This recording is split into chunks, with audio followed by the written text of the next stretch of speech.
और आज हम ऐसी खबर पर दस्तक देने जा रहे हैं जिसने दुनिया भर में खलबली मचा दी। जी हां, दुनिया के 5 देशों में इस समय गोला बारूद बरस रहा है और बड़ी बात यह है कि इन 5 देशों के बीच युद्ध और भी भीषण होता जा रहा है।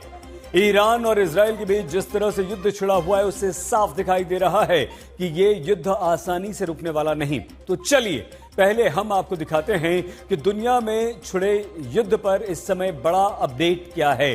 तो आप सुनिए।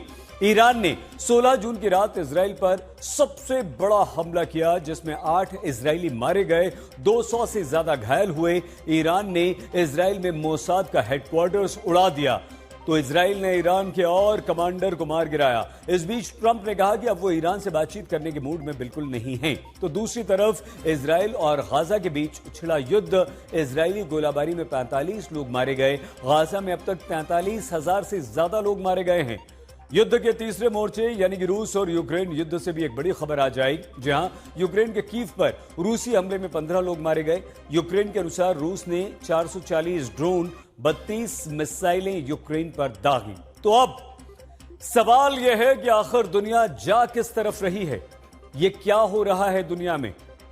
अब दस्तक में हम आइए आपको दिखाते हैं कि क्यों हर दिन, हर घंटे, हर मिनट ईरान और इजराइल के बीच युद्ध और तेज और आक्रामक और विध्वंसक होता जा रहा है। अब प्रश्न यह है कि जो युद्ध इजराइल ने शुरू किया, क्या वो उस पर भारी पड़ने वाला है या भारी पड़ रहा है? क्योंकि ईरान ने पिछले 5 दिनों में जिस तरह से इजराइल के हर हमले का मुंह तोड़ तगड़ा जवाब दिया है, उसका अंदाजा इजराइल को बिल्कुल भी नहीं रहा था।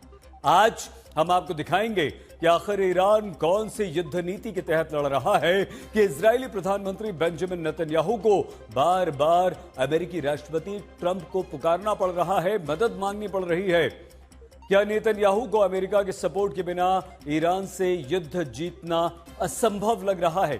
तो आइए देखते हैं ईरान कैसे लड़ रहा है इजराइल से यह खतरनाक युद्ध।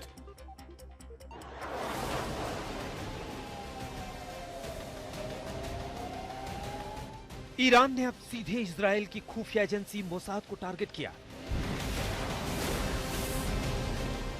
और इजराइल ने फिर से ईरान के एक टॉप कमांडर को मार दिया। ईरान के टारगेट पर इजराइल के तेल अवीव और हाइफा शहर ही क्यों हैं? क्यों बेंजामिन नेतन्याहू सीधे आयतुल्लाह खामनेई तक पहुंचने की कोशिश कर रहे हैं? क्यों ईरान की बैलिस्टिक मिसाइलों को रोकने में नाकाम हो रहा है इजराइल? ये पूरी लड़ाई न्यूक्लियर पावर बनने और न्यूक्लियर पावर बनने से रोकने की है। बेंजामिन नेतन्याहू कह रहे हैं कि तब तक ये जंग नहीं रुकेगी जब तक ईरान की बैलिस्टिक मिसाइलों और परमाणु ठिकानों का पूरी तरह से अंत नहीं हो जाता। और खामेनेई कह रहे हैं कि अब इजराइल को मिटाने तक ये जंग जारी रहेगी। दुनिया भर में युद्ध की तकनीक और तरीके जानने के लिए मशहूर इजराइल अगर ईरान को न्यूक्लियर पावर बनने से रोकने के लिए हर मुमकिन कोशिश कर रहा है, तो ईरान ने भी इस युद्ध में इजराइल पर नए तरीके से धावा बोला है।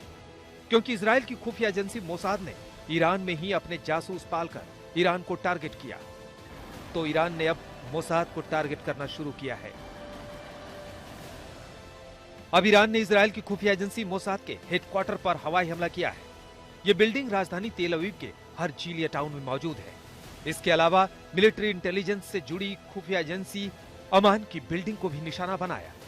ईरान की सेना इस्लामिक रिवॉल्यूशनरी गार्ड कॉर्प्स यानी IRGC ने मीडिया को दिए बयान में दोनों जगहों पर हमलों की पुष्टि की। सोशल मीडिया पर मोसाद हेडक्वार्टर पर हमले का वीडियो भी सामने आया। हमले के बाद यहां भीषण आग लग गई। इससे पहले ईरान ने उनके देश में मोसाद के जासूस को फांसी पर चढ़ाया, जिसकी पहचान इस्माइल फेकरी के रूप में हुई। ईरान ने अब तक मोसाद के 9 जासूसों को पकड़ा है। तो साथ ही ईरान ने देश के अंदर एक 3 मंजिला इजरायली ड्रोन फैक्ट्री को भी पकड़ा है। इजराइल ने इन्हीं की मदद से ईरान में कई आधिकारिक ठिकानों पर हमला किया था। ईरान अपनी नई युद्ध रणनीति के तहत सबसे ज्यादा इजराइल के तेल अवीव और हाइफा शहरों पर मिसाइलें दाग रहा है। तो इसके पीछे एक बड़ी वजह भी है। क्योंकि हाइफा इजराइल का तीसरा सबसे बड़ा शहर है और इजराइल के उत्तरी हिस्से में स्थित यह शहर सिर्फ जनसंख्या के लिहाज से नहीं बल्कि आर्थिक दृष्टि से भी बेहद महत्वपूर्ण है। हाइफा में इजराइल की सबसे बड़ी ऑयल रिफाइनरी है, जिससे शहर की आर्थिक भूमिका और अहम हो जाती है। ऑयल रिफाइनरी के अलावा हाइफा में इजराइल के बंदरगाह भी हैं। इस वजह से भी यह शहर कई मायनों में महत्वपूर्ण हो जाता है। जबकि इजराइल के तेल अवीव शहर में भी घनी आबादी बसती है और ये भी इजरायली अर्थव्यवस्था की रीढ़ माना जाता है।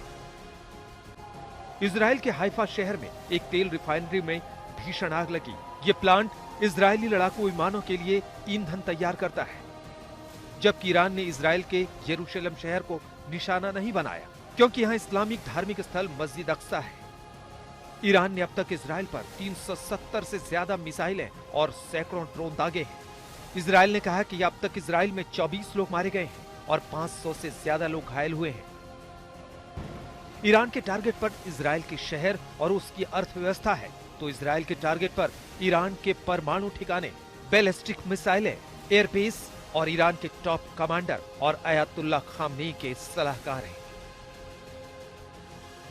इजराइल ने अब ईरानी सेना के deputy commander major general Ali Shadmani को हवाई हमले में मार दिया। यह दावा इजरायली सेना ने किया है। शादमानी 4 दिन पहले ही सेना के डिप्टी कमांडर बने थे। उन्होंने मेजर जनरल गुलाम अली राशिद की जगह ली थी। राशिद की मौत 13 जून को एक हवाई हमले में हुई थी। इसके बाद ईरानी सुप्रीम लीडर ने शादमानी को खतमुल अनबिया का चीफ बनाया था। इजरायली सेना ने कहा कि शादमानी ईरान के सर्वोच्च लीडर आयतुल्लाह अली खामनेई के सबसे करीबी सैन्य व्यक्ति माने जाते थे। उन्होंने ईरान की रिवॉल्यूशनरी गार्ड्स और ईरानी सेना दोनों की कमान संभाली थी। इसके अलावा इजरायली सेना ने ईरान में पश्चिमी ईरान के बैलिस्टिक मिसाइल लॉन्चर्स पर हमले किए हैं। ईरान के लगभग 120 लॉन्चर्स को तबाह कर दिया गया है। इसके अलावा इजरायली सेना ने ईरान के सीक्रेट मिलिट्री कमांड सेंटर पर भी बम बरसाए। ईरानी सेना के सीनियर अधिकारी इस कमांड सेंटर का इस्तेमाल करते थे। इजरायल के पीएम नेतन्याहू ने 5वें दिन ऐलान किया है कि 3 मकसदों को हासिल होने तक जंग जारी रहेगी और नेतन्याहू की वो 3 कस्में हैं। ईरान के परमाणु ठिकाने ध्वस्त होकर रहेंगे, ईरान की बैलिस्टिक मिसाइलों की ताकत खाक हो जाएगी, आतंक की धुरी को इजराइल नेस्तनाबूद करके मानेगा। लेकिन बड़ी बात यह है कि इजराइल भले ही ईरान में इतने बम बरसा रहा है, लेकिन ईरान की बैलिस्टिक मिसाइलों के सामने उसका एयर डिफेंस सिस्टम आयरन डोम भी फेल हो रहा है। और यही वजह है कि नेतन्याहू चाहते हैं कि किसी भी तरह से इस युद्ध में अमेरिका की एंट्री हो जाए। लेकिन सच ये भी है कि अगर युद्ध में अमेरिका कूदा तो रूस, चीन, उत्तर कोरिया भी तैयार खड़े हैं। इससे साफ होता है कि ईरान और इजराइल के बीच जंग रुकने वाली नहीं है। आज तक ब्यूरो।